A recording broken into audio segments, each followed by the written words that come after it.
just to introduce ourselves properly first.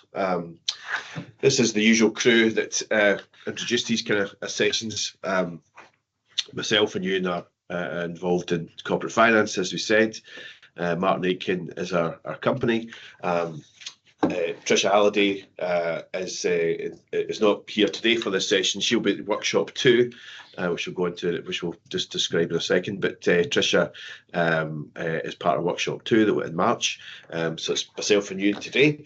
Martin Aitken are a accounting firm based in Glasgow, cover all Scotland, UK work as well, some international work.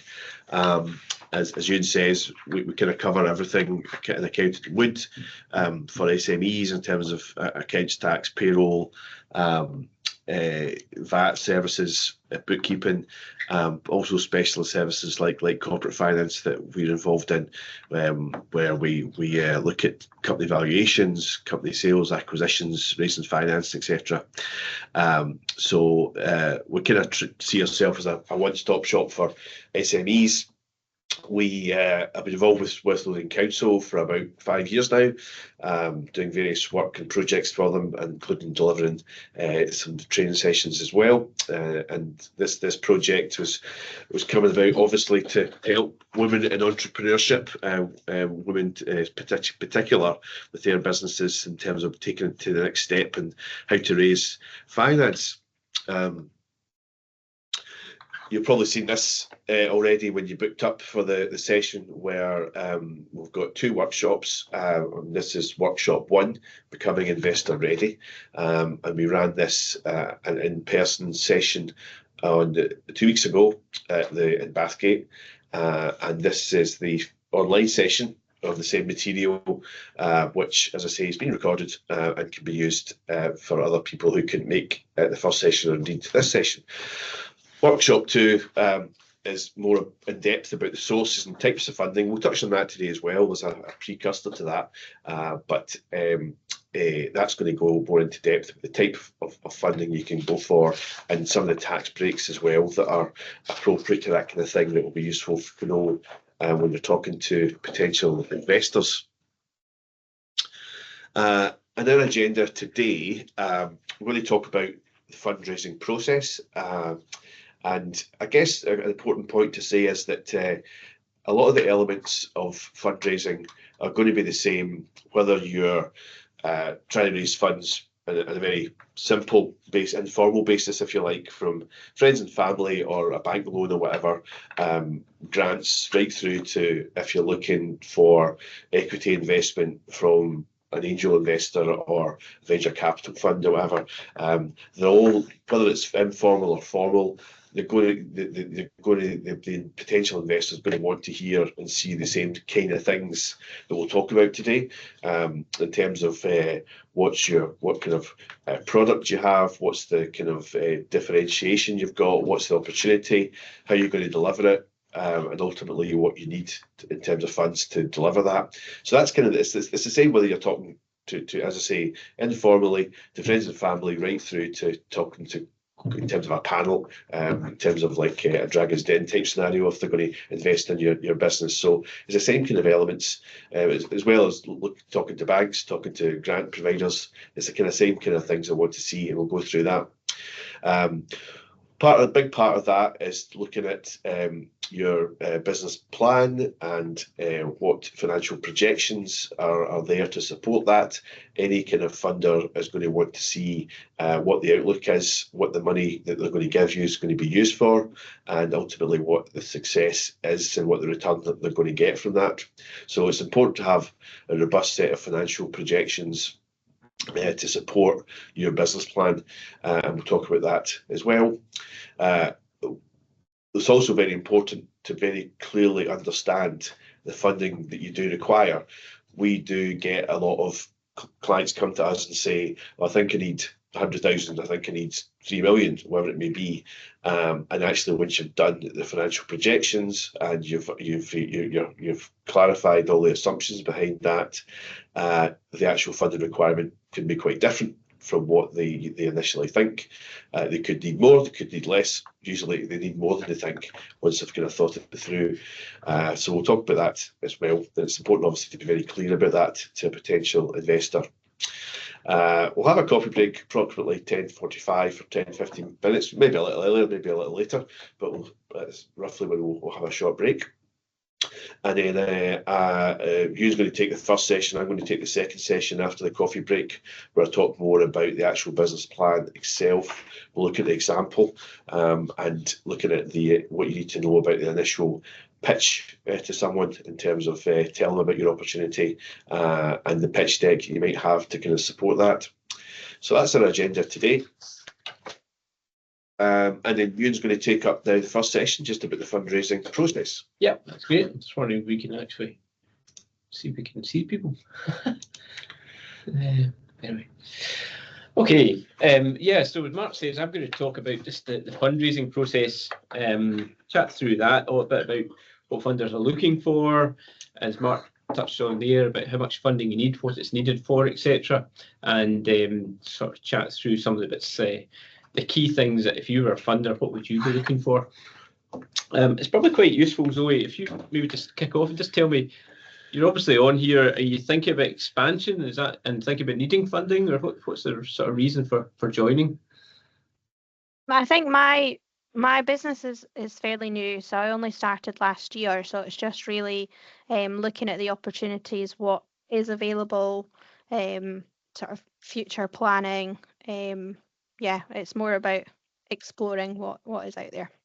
Right, okay, no, that's fine. And Jordan, you were saying it's more of a kind of a learning situation, or Yeah, so I'm just here to just basically learn all this so that I can then pass it on to my clients and say, listen, this is what we've got, this is the process, this is the best thing that we can do. So yeah, I'm just here to learn. I'm the apprentice. Don't worry. Well, the first thing I would say is, if you're looking to raise funding, is actually to get your team in place first of all, and that's as important as anything. You know, typically your team you'll need, if you're looking to raise money, is first of all you'll need some advice from the likes of Business Gateway and Jordan and her team. But you also probably need an accountant on board to help you with things like the business plan, with the financial projections, understanding the funding, perhaps then helping you go out and get the funding, or alternatively you may end up using a broker to do that. And you may also need, for example, a lawyer at some point in the process as well, because you'll probably have a funding agreement issued. You'll need a lawyer to go over that. The funder may then take securities like a floating charge over the business. So again, you'll need the lawyer involved in that. So it's important you kind of build a team around you, and it's important that the team all have experience of raising funding. It's very easy to go to an accountant who perhaps doesn't get involved in this. They're quite happy doing accounts or doing tax, but they're not involved in doing business plans or raising finance. And similarly, a lawyer, you may find there's lawyers around, obviously, that do conveyancing, do family work, but they may not do what they use as corporate work, which is being au fait with agreements from funders and sort of putting all that in place. So it's really important you get the right kind of professionals on board. And the likes of Business Gateway and Scottish Enterprise as well, hopefully can refer you to the relevant people. And I sometimes find also that obviously that comes with cost, and that can be a real challenge for people as well. So you sometimes find that there's some schemes around where the council or Scottish Enterprise can support against the accountant's fees or lawyers' fees. So the likes of the framework we're on with West Lothian Council may come into play, where you get certain element of assistance from the council to help you progress that business plan or progress these projections. So that's really the kind of message there, is very much get the right team in place before you move forward, and then hopefully it becomes a far easier kind of process. Fit for purpose we'll talk about in a minute as well, and that's really, you know, are you in the right stage of making sure you're ready to go for funding? Have you got all your kind of ducks in a row? And as Mark said earlier, we need to work out how much funding is needed, what it's for. It's then a case of, once you've worked out how much funding you need, what it's for, etc., you're then looking, well, what types of sources of funding would be appropriate to this?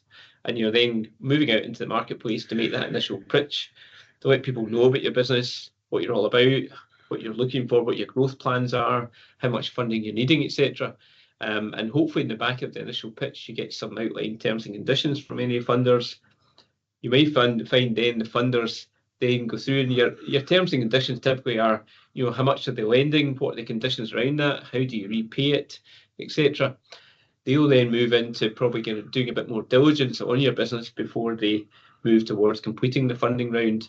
And then you may find once you've got the funding in place, after that, there's various obligations that come with the funding that you've got to fulfill. Classic one being, for example, giving them regular accounts, giving them projections, etc. So that's the kind of process, typically starting with the fundraising team and then working through, and we'll chat through these elements in a bit more detail now as we go through. So I said the fundraising team, it's very much about getting the people who have got the experience in place. And as I say, grants, it's worth speaking to the likes of West Lothian Council and Scottish Enterprise about any kind of assistance that are available towards the costs of the accountant or lawyer or whoever. Timescales is probably, it's important not to underestimate how long it takes you to raise funding. It's not a quick process, and that's particularly so if you're going down the equity route, people buying shares in your business. That's a fairly lengthy process. It can be 6 to 12 months it can take. If you're raising debt, maybe slightly shorter. If you're raising grants, it could be a little bit longer.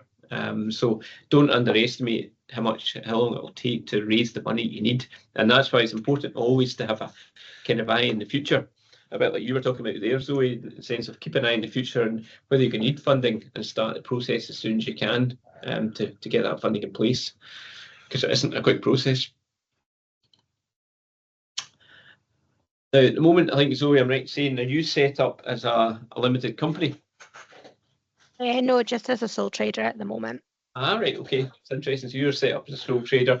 I guess, Jordan, from your point of view, there's different types of structures. So Zoe's set up as a sole trader.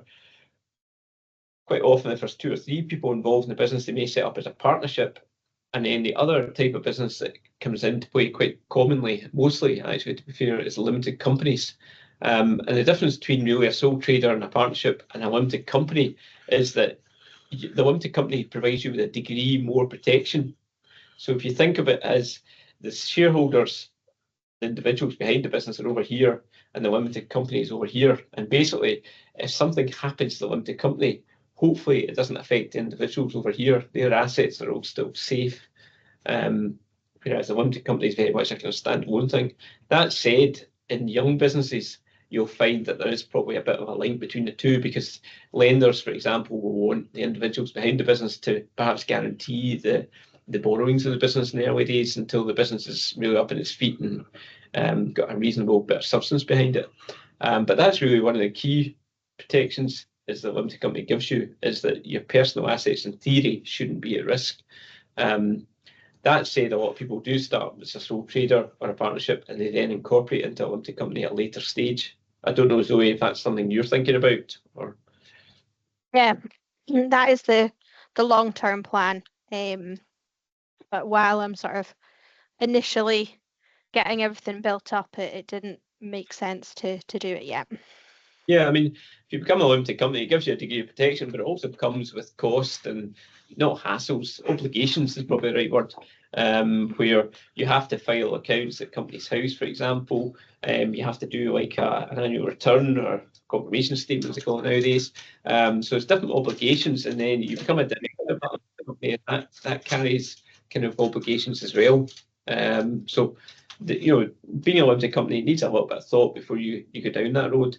But essentially the difference is, as I say, sole trader and a partnership, you and the business are one and the same, and a limited company, you're separated from the company, and in theory it's a degree of protection. And if you go into a limited company scenario, then the people who own the company are shareholders, and you can basically play about with that in terms of if you've got different shareholders with different roles in the business, some might be active in the business, some might not be. You can create different classes of shares, and you can write out what sort of rights each share has, whether it's a dividend or voting shares or whatever else. And all of these things are captured in a shareholders agreement. So again, if you're going into a limited company scenario with a number of other individuals as shareholders, then you probably want a shareholders agreement, which is the kind of rules of running a company in terms of the shares. It's quite important you have that, because very often if shareholders fall out, for example, then normally people will revert back to shareholders agreement to see how do we resolve that dispute, how do we move forward. Similarly, if somebody passes away, for example, what happens to the shares? Again, that can be captured in the shareholders agreement. If they decide to go to a competitor, again, look at shares, what happens in that situation. So the shareholders agreement is quite important in terms of writing out the rules for how the business will be run, how the shares will be dealt with. And typically the individuals who are running the business are known as directors, and they all have various responsibilities under the Companies Act as to how they run the company, and that extends to if you employ staff, for example, your obligations as an employer. All these things are kind of captured as your director's responsibilities. So it's quite a onerous thing taking on a limited company, but at the same time, it does give you a degree of protection. Don't know if anyone's got any questions on that bit before I sort of move on. Yeah, me, just with the shareholders agreement. So is that best done through a lawyer, or can it be done through an accountant? No, it's probably a lawyer.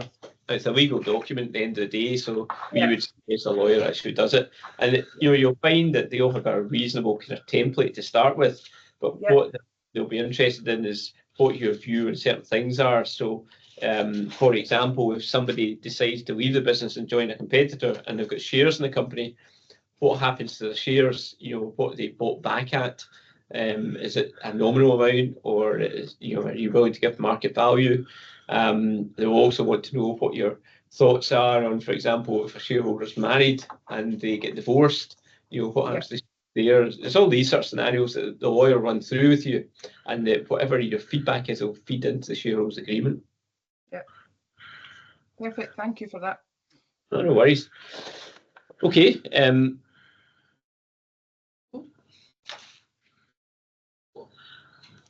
There we are. Got there. Okay, here's a question to do with you. If you were a funder, what would you look for in a business? If you had a business coming to you and they were looking to borrow money from you, what would you be looking for? What would be the ingredients you would look for in that business proposition? The accounts. The accounts, yep. The financial accounts show how it's been trading. Yep.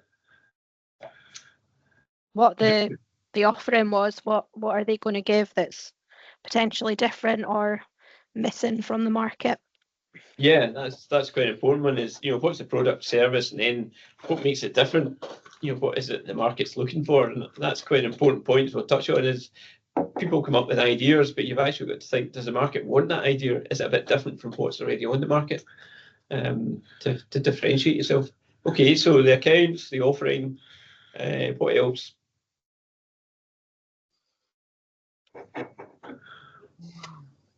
What's the track record? What have they done so far? Yeah, the individuals behind it, what their track record's like. That's obviously one point, is the people who's actually going to be managing the business. Are they credible or not? And that's down to their track record, for example, their experience as well. Any other? The kind of forecast of the business, like, is it going to be a viable business? Is there a gap in the market for it? Things like that. Yep, that's right. The kind of projections and seeing what does that look like, the forecast. Yep, that's right. And if it's an existing business, the accounts are obviously quite important. And then obviously if it's a new business, the projections are quite important. So, and equally, to be honest, if it's an existing business looking for funding, you're doing projections as well. So, and behind the projections, the assumptions that are driving these projections are probably as equally as important as the numbers that come out of it. So are they built on a kind of robust platform? Has there been a bit of thought put into how the projections are put together? One of the couple of things I've sort of thought about, so the offering, product, service is obviously important, the market demand for the product. As I say, you come across over the years, people come up with great ideas, but your first question to them is, well, is there actually a market for that? Is somebody looking for that? Is it going to make a difference to them? And sometimes the answer is not sure. Other times people are very clear on, yeah, here's the marketplace. This is how this is different from the competition. This is why people buy it. But it's an important question: is who will buy it? Why will they buy it? I think the next thing is, if you've defined your market, is how do you actually get your product to the market? You know, what's the kind of marketing strategy that you're going to embark upon? Clearly, what's also important is actually the means to produce that. Now, in your case, the means to produce the service is you, essentially, and I'm guessing you'll have a database or whatever else access to all the mortgage products on the market that you'll be able to tap into. But so that the IT bit is probably as important for you as anything else. Whereas if you're a business producing widgets, for example, you may need to hold a plant machinery to produce that widget. So you've got to think about what do you need to actually produce it, whether that's people, whether that's equipment, whether that's IT, what it is. Credible management team, as I talked about, up-to-date financial information, accounts, as you talked about, and a plan to deliver profit if you're not already making it. And equally, it's important, and Mark will cover this in the next part of the session, is the business plan. That document to me is key because it's an introductory about your business. It tells the funder all about it, covers a lot of these bits that we've just talked about there, as well as the financials and everything else. It's a kind of introduction to the business, essentially. So that document to me is vital if you're going through a fundraising process. I guess so. Have you got a business plan in place at the moment, or is that something you'll need to sort of think about in the future? It's definitely a work in progress, my business plan. I Right. have one, but it's not as detailed as it probably should be. Right. Okay. And to be fair, it's very much a kind of generic document, evolving document, something you don't just do and then put in the shelf. You know, something you go back to every so often, revisit it, and update it. And I guess also from your point of view, Jordan, in Business Gateway, you'll be seeing a lot of different business plans kind of going through as well. Yeah. Of varying quality, I'm guessing. Yes, aye, various formats as well. So yeah, it's always a task to try and get them in line and get the financials on there as well. Like, I think a lot of people struggle when you say that with the word business plan, they're like, I've never done a business, I don't know how to do it. And actually, it's quite simple and like, aye. So I'll have a lot of sessions during the week actually going through that with my clients, just learn, like teaching them how to do the business plan and also teaching them how to do the financial forecast as well. And then once they know, they're like, oh, it's actually not that bad. Aye, right. And I have to say, our experience, because we're in the framework with yourselves, we're also in the framework with Glasgow City Council as well. Yeah. And the biggest bit we always find is people can write the narrative in a plan, but when it comes to the financials and doing the projections, that's where they really kind of struggle. That seems to be a kind of common theme through certainly the assignments that we're seeing, is that they need help with the financial bit. I don't know if you're seeing that, Jordan, or Yeah, we're actually, I spoke to my manager last week about us actually doing a video and actually, like, because we're like, as advisors, we're spending a lot of time just going over kind of the same stuff with the financial forecast. So I think we're maybe possibly getting just a wee self-help video done by the 3 startup advisors, just to actually detail and go through what we can put into the financial forecast and why it's important, and then inheriting that into the business plan. So yeah, aye, something like that, hopefully. Definitely. To be fair, most people know their business. They're not necessarily used to doing sets of projections, etc. It's a fairly unusual task. So, I can understand why a lot of people do struggle with it. It's down to what you know and what you do. Okay. So in terms of the product or the service, to be fair, in your case, Zoe, obviously a lot of this won't necessarily apply to you, but it's a kind of, in a high level sense, if you have a product you've developed, and it may be a kind of unique product, it might have something very, very different from the products that are on the market at the moment, then you obviously want to think about things like how do you safeguard your intellectual property, and that might be things like patents, copyright, trademarks, whatever else you can do. And it's normally worth speaking to the likes of Business Gateway and also Scottish Enterprise. I've got an intellectual asset team who, again, can help with advice on intellectual property and how you safeguard it. And one of the key things is ownership. If, as an individual, you've developed some technology and then you start up a limited company and the limited company is going to get the funding, the intellectual properties may be sitting, the patents may be sitting in your name as an individual, whereas you're asking somebody to lend to a company. So really the easiest way is if the intellectual property is all in the company, so that the lender's knowing they're lending to a company that owns all the intellectual property, or at worst, you have a very robust license agreement from you as an individual to the company. So the key message there is it's neater and tidier if the IP is in the vehicle that's going to raise the money, if it's a company, rather than separate from the company. It means then from a lender's point of view, it's a safer proposition. So obviously touched on already, product point of differentiation, is how's the product different from what's already in the marketplace? How's it going to be attracting people to buy it? And product perfection is a thing we've come across over the years where, and this is particularly, to be honest, in creative industries, techie industries, where somebody strives to have the product absolutely perfect. And by the time they have it absolutely perfect, they've missed their market opportunity because they've spent so much time developing it.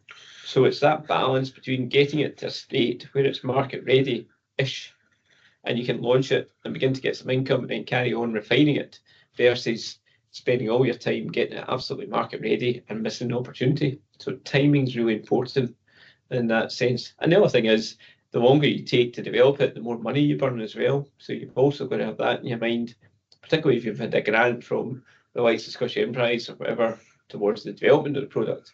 You've only got a finite amount of money, so you've got to make sure you can deliver the product within that budget, and get it out into the marketplace as quickly as you can. I'm presuming you can see these slides okay? Yeah. Yep, that's fine. Yeah, they have disappeared for me. Have they? Right, okay. They have. Not quite sure why. I'll maybe stop sharing it and I'll do it again and just see if that kicks it in. Let's see if we can go back to that.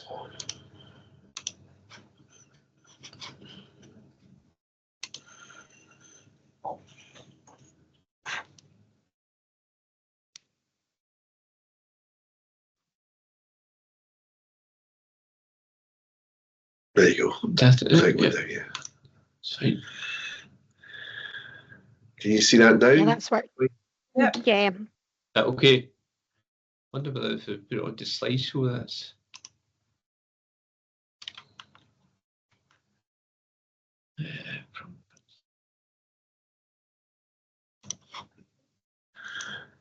You still see it okay?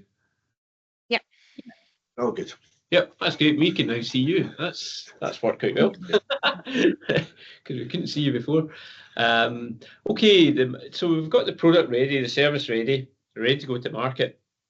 Next point will be around making sure that we know our marketplace, and that's actually quite important as well. At the end of the day, it's great having a product, but if you don't know who your market is, then it's almost pointless, because you're not going to earn revenue in a very efficient way. So very much identifying where is your market in terms of what does the person that's going to buy this product look like. So in your case, Zoe, for mortgages, it's going to be, I'm guessing, going to be people, first-time buyers.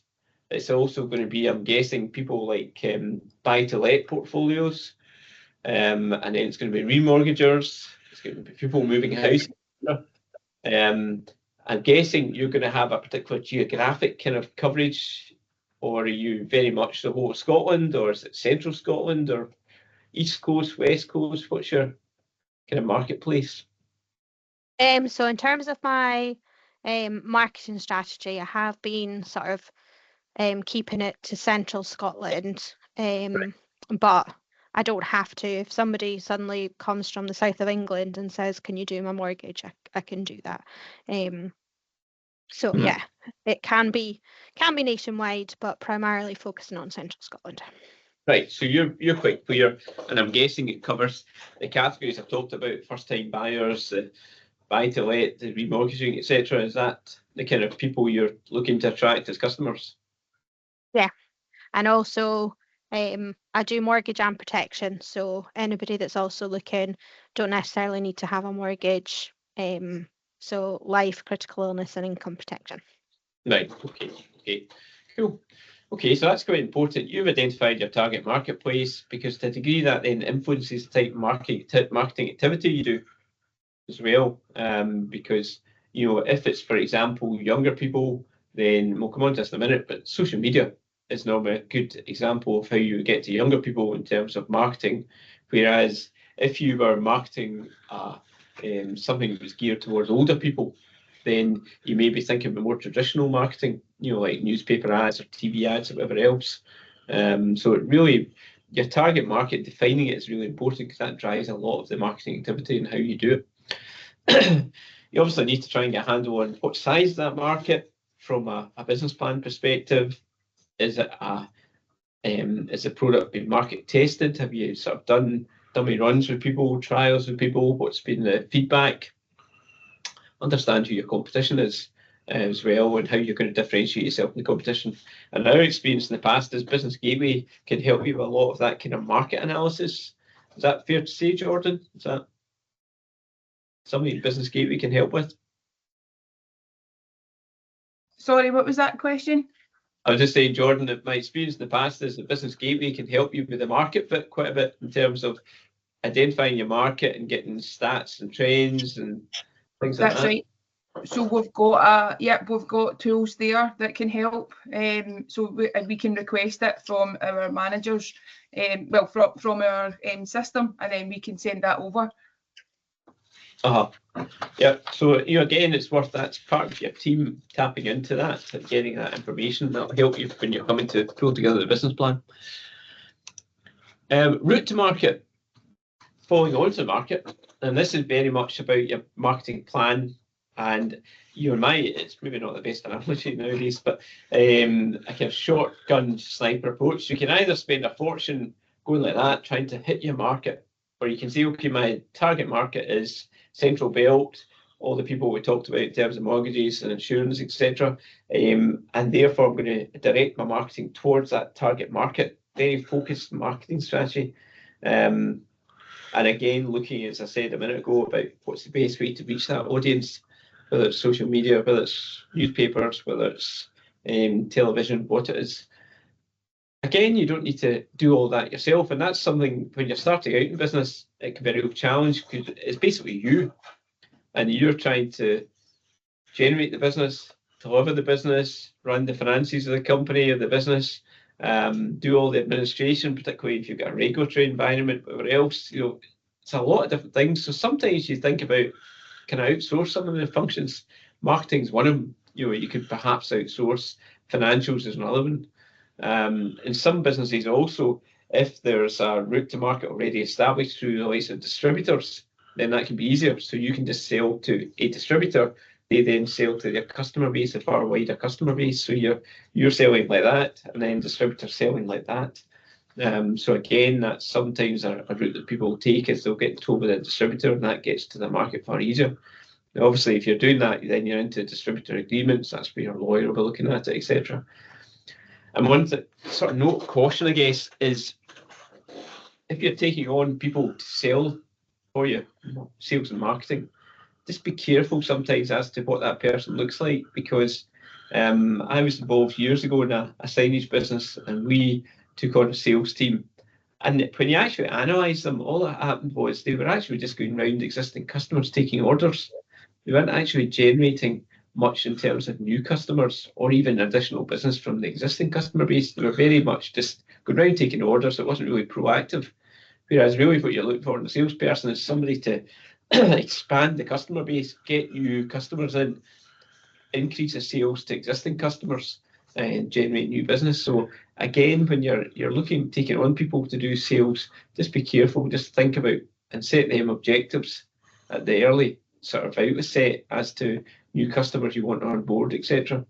Make sure they're quite proactive, quite dynamic. We've also got help for new. We've actually got a marketing person as well through Business Gateway. Our clients can access a one-to-one session with a marketing manager, and they can go through the strategy and everything with them as well. So make sure that they're they're on the right path with that as well. Yeah, no, definitely. And again, that's what I was saying earlier, just tap into whatever help you can get. It's always valuable.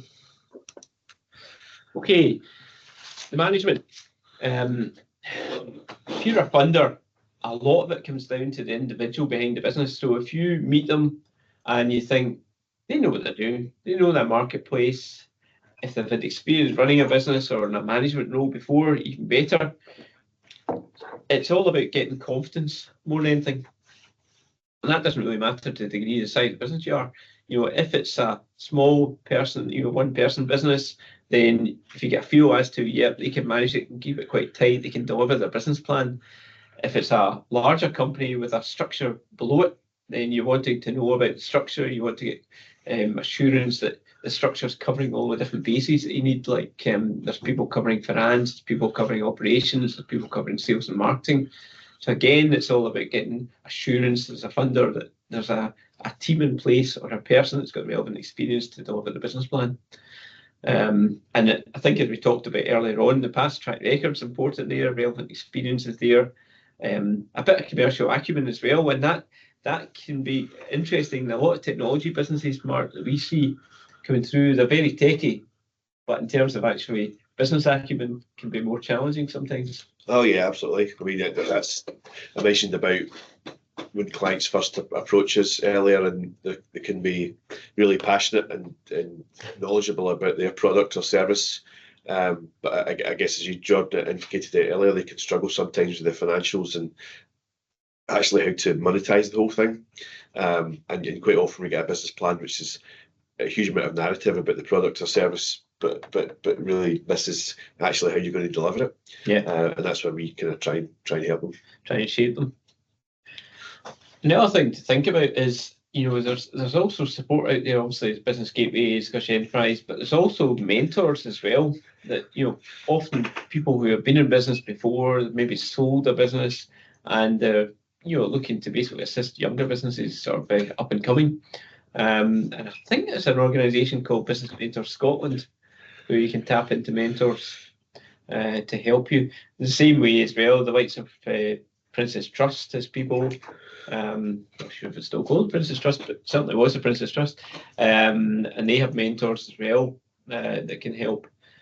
And similarly, for some organisations, I found this particularly in sort of science-based organisation, interestingly, they may have an advisory board, which is experts in particular areas that they can tap into. Sometimes these advisors are paid a nominal amount, sometimes they have shares in the business, sometimes they can be paid a full salary. It really depends. Other times they're volunteers. And then non-executives, similar idea. So really what I'm saying, I guess, is it can be quite a lonely job running a business. So the more you can have a kind of infrastructure around you, wider kind of network, the better. And if that means tapping into things like mentors, that'd be quite useful. It gives you a sounding board to bounce things off of people to see, have they been there before, have they done that, what did they do, etc. I don't know in Business Gateway, Jordan, whether mentors come into the equation at all, or I'm not too sure. We've not got any like a scheme of mentors, as if I know there might be, but we do have a lot of advice within the team that can help. Yeah, and again, business advisors within Business Gateway are mentors as well. So yeah. That's exactly the same scenario. We've also got we also encourage them to go to things like the Chamber of Commerce, things like that. So we give free memberships to then see if there's other businesses can support other businesses, things like that as well. It's really good. Yeah, definitely. And the likes of the Chamber of Commerce can be quite good from a marketing perspective as well, because sometimes you have meetings and things that you can get the opportunity to market your business. Yep. So, no, definitely. I put that last point down, remuneration commitment. Very often people think, when I'm doing my business plan, when I'm doing my projections, how much do I pay myself? Should I be paying myself hardly anything? Or should I be paying myself a really good salary? You get other people who think from day one, I want a really good car and I'm going to pay myself a good salary, not realising when you've actually got to fund that, You've got to make the profits to do that. My message really is be realistic in how much you need. Work out your personal finances, how much you need to take out the business on a monthly basis to survive. Because from an external funder's perspective, it's important that you're motivated to run this business, because ultimately that's how I'm going to get repaid. So it's important that you are paid enough to make sure you're not worrying about your personal life. But at the same time, don't take the mickey and take a huge salary, nice cars, etc. out of the business in the early days. The business has to build up and get a bit of financial strength before it can begin to afford you to pay you maybe bigger bonuses or whatever else. So work out from a personal basis how much you need to take out, and then that'll give you an idea of how much you want to put through as your salary in the business plan. Anyway, any questions so far? No. Cool. Okay. This is probably, as I say, less relevant, I guess, Zoe, for you, but I'm guessing that you probably have access to a database that gives you visibility of the mortgage market and what all the lenders are lending, etc. Is that right? Yeah, so that's what is the main reason of having the network behind me, is that they have all the technology that I can just pop the details in, and then it'll tell me exactly what's available for a customer. Right, that's good. So to a degree, you're almost kind of outsourcing in the sense that you're tapping into theirs, and it means you don't need to go to the expense of setting your own up, basically. Exactly. And I'm presuming you'll have some sort of agreement with them that guarantees continuity of supply, whatever. They're not just suddenly going to pull that link away from you or anything like that. So there's something underpinning it to make sure that you've got certainty you can use that system for a while. Yeah. Good. Now, if it's a different type of business, and say it's manufacturing, for example, then you would need to think about things like premises. Do you need a factory in place? We had a business yesterday, my colleagues and I were talking about, and it's producing, and the stuff that they're producing is going to be fairly large equipment. And I was asking, well, what size of premises do you need? And if they're looking to produce a number of these at any one time, then presumably they're going to have even larger premises, or they're going to produce them one at a time. So think about how the operation is going to go about. If it's a manufacturing business, what size of premises do you need? Height-wise, even, roof-wise, do you need a certain amount of height, for example? I've seen over the years businesses that perhaps need an overhead crane, for example, for whatever they're doing, if it's in engineering. That comes into play. So think about what your premises look like. No idea of this is to think about, visualize the business before you start, to think about, okay, what do the premises look like? Where do they need to be geographically? Do they need to be in a particular area with access to motorways, for example, or easy access to the customer base or supplier base? Most people, to be honest, will lease premises in the first instance rather than buying them. And then they'll maybe think, as the business is a bit more mature, do we maybe buy premises at this point? If you're entering into a lease, then a lot of landlords are interested in a new business and your covenant strength, and that comes into play from a funder's perspective, obviously, as well. So, have you got the ability to pay the rent? That's important. Have you got a track record already? Think about equipment requirements. So in the likes of Zoe's business, it's probably more just IT in terms of a laptop or printer, and in telecom, probably the key things that you need. Whereas in other businesses, it may be far more substantial investment in terms of equipment, like printers or whatever else, or CNC machines. It could be quite significant capex involved in there. Contingency planning is thinking about very much about, well, what happens if my equipment fails? I can't then produce, so I need to make sure I've got a good maintenance provider in the background. But also, is there any other way I can get the goods out the door using another party, for example, if my equipment fails? So think about that. Outsourcing, we just talked about there. Staffing, thinking about, well, what day one, how many staff do I need? What do they look like in terms of experience, qualifications? How much am I going to have to pay them? When do I then bring on the next person? When do I bring the next person after that? And it's always a bit of a quandary for young businesses. when to bring on the person. You know, do you bring them on in advance of the demand coming through, or do you see the demand coming through and then bring the person on? And the problem there is, can you get the person on board quickly enough? Because in certain sectors at the moment, it's a real challenge getting staff. I don't know if you find that, Jordan, through your experience in Business Gateway, are businesses struggling to get people sometimes, or? Yeah. There's a lot of outsourcing and stuff, and the logistics of West Lothian as well. Do you know, if you take a plant into somewhere like one of the industrial estates, so there's no buses and stuff to get into the industrial estates at the moment, so then transport's an issue. So the operational, there's a lot of factors going behind staffing as well, and keeping someone on as well, like they're getting the right person. We had for example, we had like quite a big company, and they were looking for someone in a wage band of 60 grand plus, and they were going to move into West Lothian, and they couldn't because there was no houses available. So right? Staffing and West Lothian at the moment is quite a tricky situation. A hot topic. Yes. And do you know, it's the same throughout all businesses. I mean, every client you speak to nowadays, they've got issues with staffing, whether it's getting the people or retaining them. And also, to be honest, the work ethic as well can be a challenge in a lot of instances. Yeah. Making sure the staff are actually bought in, or they're committed to the business. And you're right about geography. I remember years ago I helped a company, a very large company, I used to do a lot of grant work, and I helped them get a grant.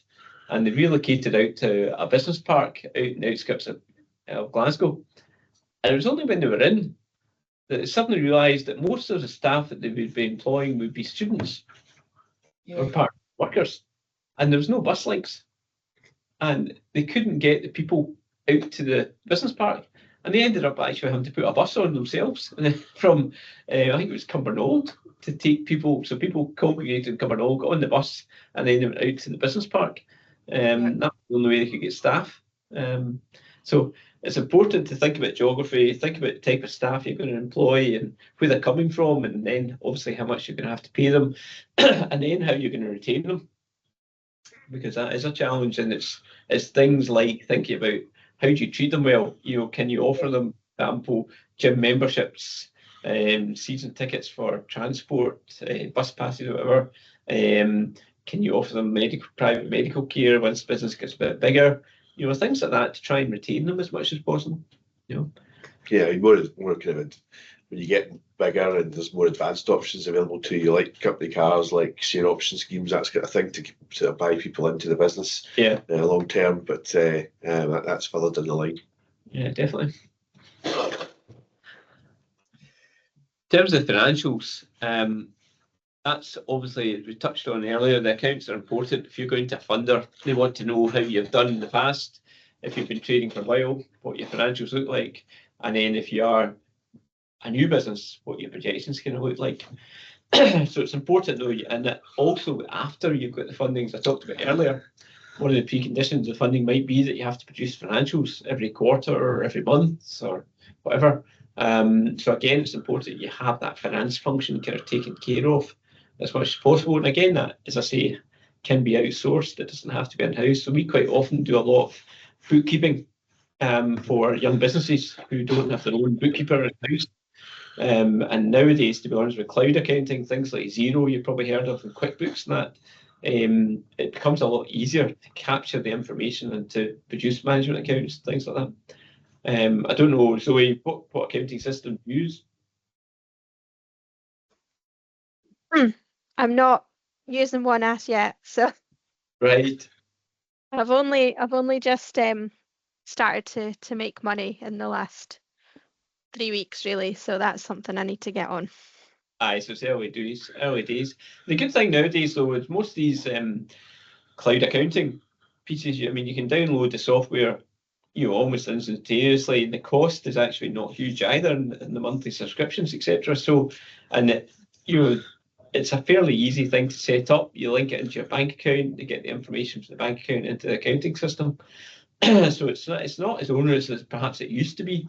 And as I said, sometimes people then have an accountant, an external accountant in the background to kind of help them getting it set up, or just keep them right in the early days until they get to know the system, etc. So cloud accounting to me has been a real game changer in terms of young businesses and getting financial information. And to be honest, nowadays there's no reason, no excuse really, no reason why you shouldn't have financial information available, given that you have these things like cloud accounting in place. Do you both know the kind of difference between a profit and loss and a balance sheet in terms of the accounts? You both quite comfortable with that? Jordan, are you okay with that? Yep. Yeah, yep. Zoe, are you want to just chat through it? Yeah, it's probably not my area of expertise. Sure, that's fine. I mean, basically, when you produce a set of accounts, there's two key statements in these accounts. There's the profit and loss account and the balance sheet. And the profit and loss account, we'll come on to some objections in a minute or two, but the profit and loss account is a statement that shows basically the trading over a period. So if you take the year-end accounts, it shows how much you've sold over the year, it shows all the costs you've incurred over the year, and then it shows whether you've made a profit or a loss, as the name says. So that's really reflects the trading over the year or 6 months or the month, whatever the profit and loss is long, the period it's for. That's a record of the trading over that period. The balance sheet, on the other hand, is a statement that shows that at a specific date, here are the assets and the liabilities you have. So here is how much cash you've got, how much stock you've got. Here's debtors, who owes you money. Here's creditors, here's who you owe in terms of things like PAYE, VAT, trade creditors if you're buying purchases.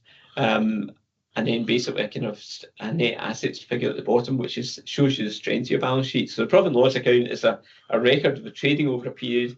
The balance sheet is a statement of the financial position of the business at a particular point in time. So when you produce a set of accounts, typically these are the two statements that you would have in play.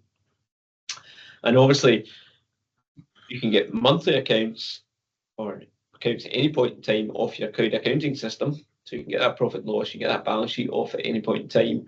But the year end, you'll then have to do year end accounts, which you use them for the taxman, so in your case, for your self-assessment.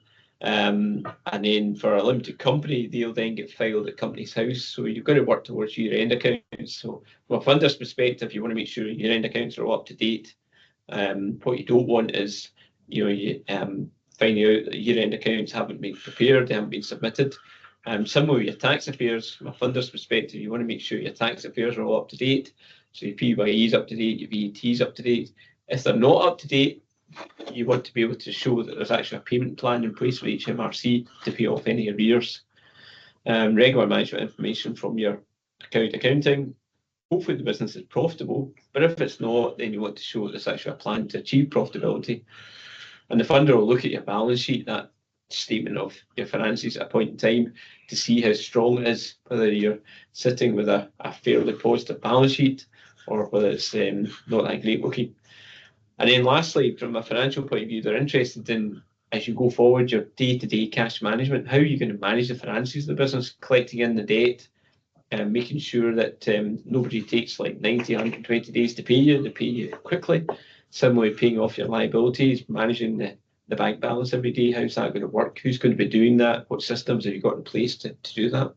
So these are the sort of things from a perspective that are interested on the finances.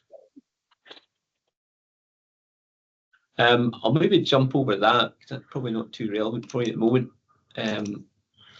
One of the key things from a business plan perspective, and Mark will talk about it later, is strategy. Is to show what's your strategy to grow the business. So you're here at the moment. So Zoe, you've been up and running. You've got revenue coming in.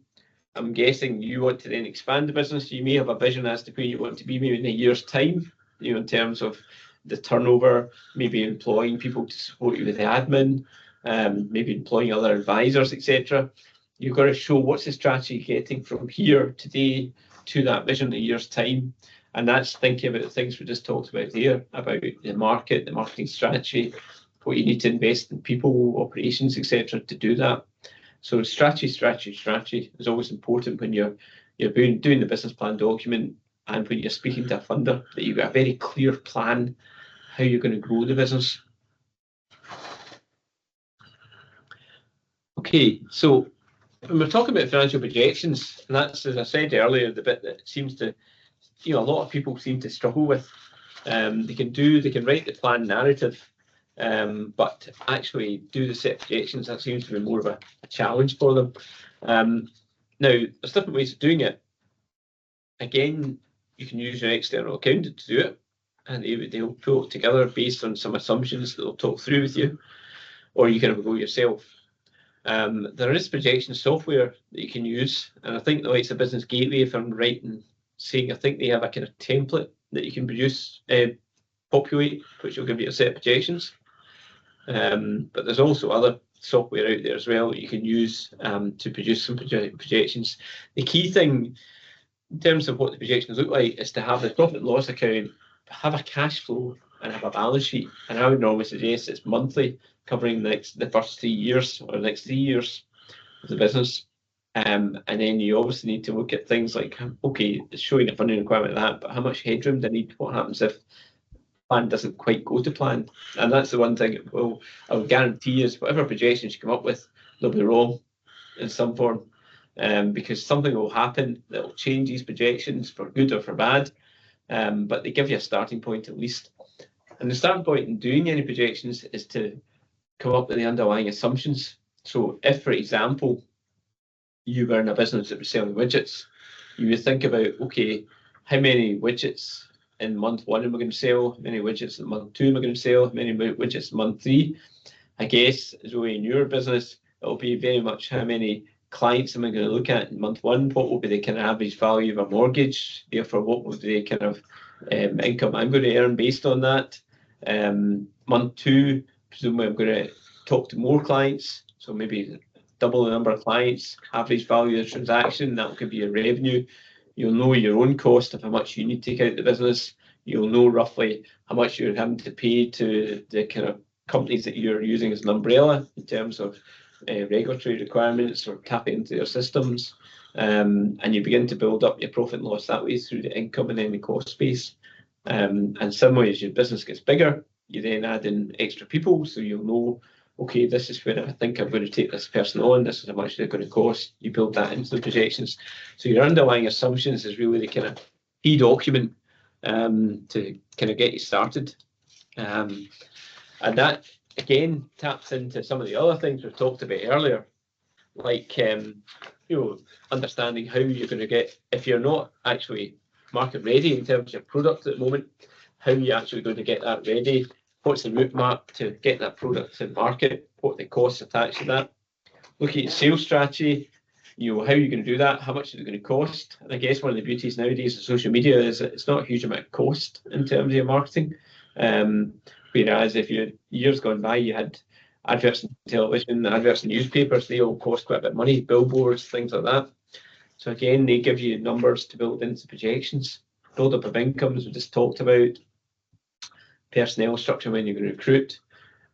Other things, if you're outsourcing things, for example, to your accountant, or you're outsourcing them to your marketing team, whatever, how much their costs are going to be, you begin to build that into the equation in terms of the projections.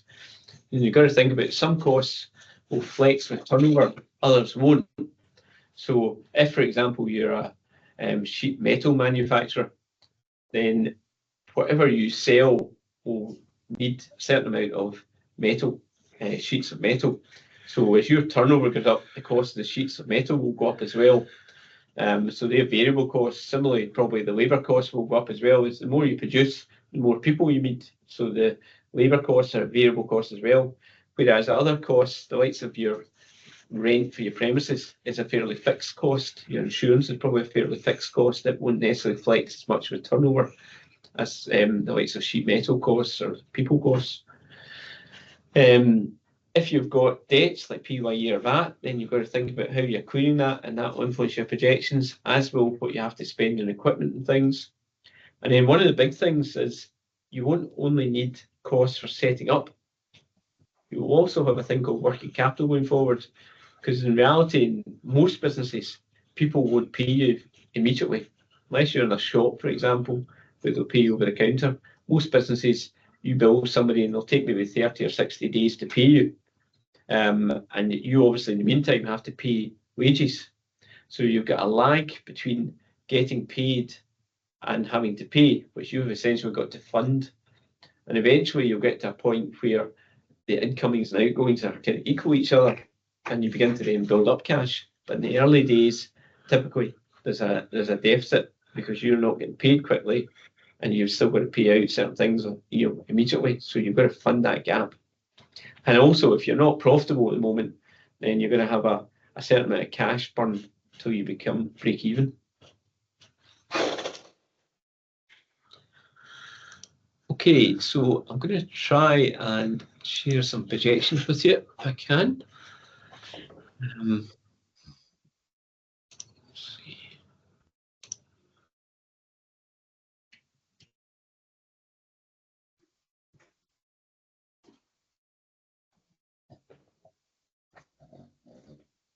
Okay, can you see that okay?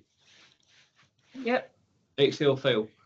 Okay, so this is typically very, very simple kind of set of projections just to show you what you would work towards. There's a lot more detail in it, but it gives you an idea. So this is the profit and loss account. As I talked about earlier, this is the sales coming in, the cost of sales and producing whatever these sales are. So if you think of this as a car producer, for example, then sales could be the number of cars that you sell in a month. Cost of sales is the cost of producing the car. Very cheap cars. It's the cost of producing the car, and then you've got overheads down here like labour costs, and then other overheads, which can be things like lease costs, rent costs, insurance costs, heat and light, etc. So the profit and loss account, that shows you income, shows you expenditure, it shows you the profit before tax. You've then got the cash flow, and I'll come back to that in a minute, and then you've got the balance sheets I talked about earlier, which shows a snapshot of the position, the financial position in any month here. So it shows you, for example, at the end of month one, we were anticipating having 10,000 of stock. We probably had £6,000 of people owing us money. We were sitting with an overdraft about 31,000 here. We owed the likes of the directors £10,000. We had a VAT reclaim of 5,000 odd due here, etc. So that, and then that's our bottom line balance sheet, which at the moment is sitting at a negative because we're just starting. So that's our kind of financial strength. So we're not really that strong in the early days because clearly we're just starting up. And then the cash flow is the important thing from the funder's perspective as well, because they want to know how the money flows. So for example, you've got the money coming in from customers maybe a month after you've invoiced them. In these early days, we're going to have to buy stock. That might be metal, it might be electronic goods, whatever else for the car. And then you've got your costs going out in day one. And the reality is, in a new business, we're probably not going to get a lot of credit from suppliers. So there's money going out the door immediately. And we're going to have to buy equipment to produce the cars. So in day one, we're going to have to spend £24,000 in equipment and getting the thing set up. Now, as a person behind the business, I've got maybe a £12,000 I can inject into the business. So that's shown as inflow. And then the idea in basically is we chart all these inflows, outflows, and we identify what the shortfall is. So you can see here that the projections peak with a shortfall of 38,000. So you can see you've got your inflows coming in here, you've got your outflows, then you've got a net inflow or outflow, then you've got the balance brought forward from the previous month into the next month. So that's a running total. And then you can see there that the peak is about £38,500. Is everybody okay with that? Or don't Yep. go through it? Nope. Okay. So from a funder's perspective, it looks as though you need, beyond your £12,000 you're putting in, it looks as though you need another £38,500. In reality, you probably want a bit of headroom in there. So it might be you're looking for £50,000 of funding from a funder rather than the 38.5 to give you a little bit of headroom. So typically that's what you're wanting to pull together over maybe 3 years for a business plan to present to a funder. That's typically what you'd be looking for, and it helps them identify how much funding you need, and that then influences what type of funding you need. So for example, we're spending £24,000 on equipment here. So it might be we can tap into asset finance, hire purchase to finance that equipment spend. Whereas the likes of stock and the lag between your debtors and creditors, that's more probably an overdraft for that type of thing, or invoice discounting. So what you spend the money on can influence the type of funding you tap into. Right, let's go back to the slides again.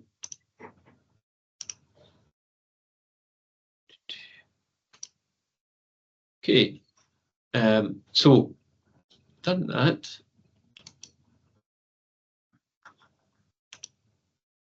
So in that case, you can see 38,500, 24,000 asset finance.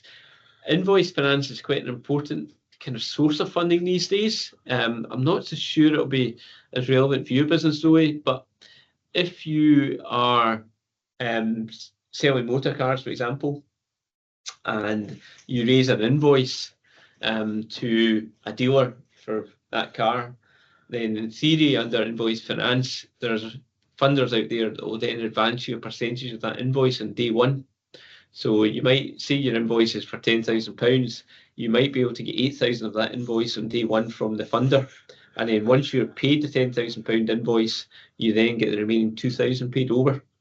So basically they're buying your debt book and advancing on it. And it's quite an important source of funding because a lot of banks nowadays are not so keen on overdrafts.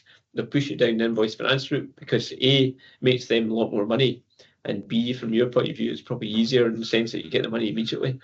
So it's quite a popular route nowadays, invoice finance, and it can be extended so that the invoice finance provider can also be a credit controller as well.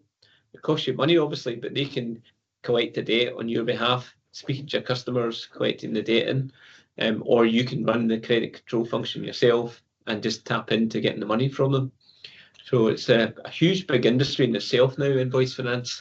A lot of our engineering and manufacturing clients have got it because if you think about it, they've got to spend a lot of money once the order's received from the customer, manufacturing the item or piece of equipment, and it can be months then before they actually get invoiced and get paid. So it's they can't afford to keep that amount of time between what they've actually costed in terms of wages and materials till they actually get paid. So invoice finance allows them to get a lot of that invoice as soon as they issue it up front, and even if the client doesn't pay them for 2-3 months, they've effectively got the cash flow, a lump of the cash to keep going. So yeah.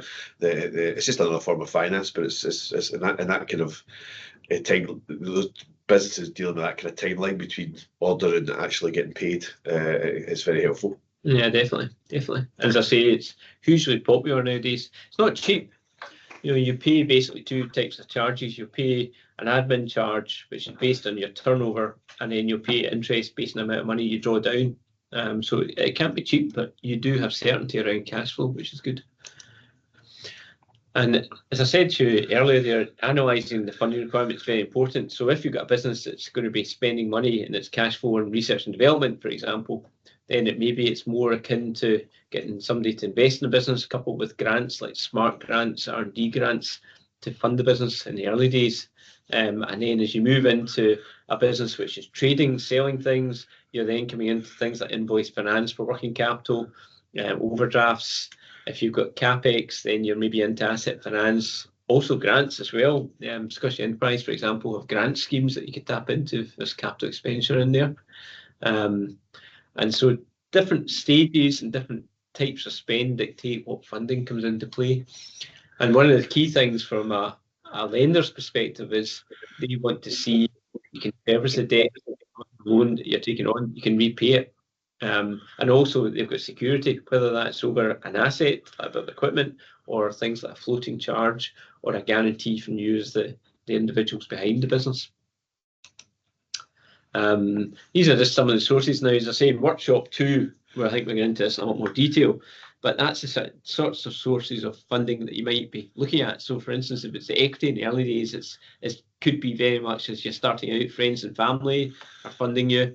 You may find that you can tap into a business angel syndicate, who are typically high net worth individuals who are looking to invest in propositions, and there's tax breaks attached to that they can tap into. If you're into debt, then it's loans. It's very much the bank, invoice finance, asset finance. There's also organisations that you may have come across like DSL, Business Finance, which is it's a not-for-profit lender, and it's out there to support young businesses and basically create employment and try and encourage young businesses to grow and be entrepreneurial. And DSL are active across Scotland. Jordan, I don't know if you've come across them at all, or No, I haven't yet. no, maybe worth tapping into, because there'll be an Edinburgh kind of representative as well, but they're really easy to deal with, and quite a lot of their decision making is done by panels of volunteers.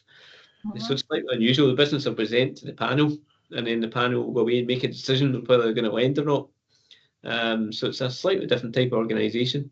Well, we've referred lots of small businesses or startups to DSL, and they've got successful startup loans effectively from them, up to 50,000, I think. Is that? Yeah, that's right, up to 50,000. Yeah. There was Business Loan Scotland as well that would lend up to 100,000, but we saw that their funding had been cut by the government, so I'm not sure what their future is. Yeah, they didn't seem to have the funding to be able to lend at the moment, because they're run through the councils, Business Loan Scotland. But as I say, they seem to be without funding at the moment. So I think when you they've been important for early stage businesses, because that's what they're there to do. A lot of the high street banks, they're not so keen on lending to early stage businesses. Maybe they do some small startup loans, but it tends to be that quite often for the early stage businesses, we are going to alternative lenders, like Stingcats or Funding Circle or whatever, because they'll take more risk on from early stage businesses. You'll pay a premium in terms of extra interest, but they will have a bigger appetite for risk than, say, your kind of typical banks like your Barclays and Bank of Scotland, etc. Okay. And the other thing that can come into play is grants as well, particularly if you're doing innovation, research and development. There's quite a lot of kind of grants out there you could tap into, the likes of Innovate UK, Scottish Enterprises schemes as well. And then sometimes the councils have small grants as well that could be available for startup. So it's worth looking at. Crowdfunding has become reasonably popular over recent years, where basically the idea is you get your funding together based on a huge number of individuals contributing small amounts of money, and it all adds up that way, and they can have a share in your business, or they can get rewards for being crowdfunders. Peer-to-peer lending is things like funding circles, and the whole idea here is, and again, workshop 2 we talk about it, is the trick here is to bring all different sources of funding together at once. So you may find that you won't necessarily get all your funding in one place. So you may have, in an early stage business, some friends, family putting money in. You may be able to get some debt through DSL. You may be able to get a grant through Innovate UK. And the key trick is to bring it all together at once, this cocktail of funding, and make sure you're properly funded. And that's key for the businesses. You've got to make sure you're properly funded to make sure you can run the business and not worry about the finances too much.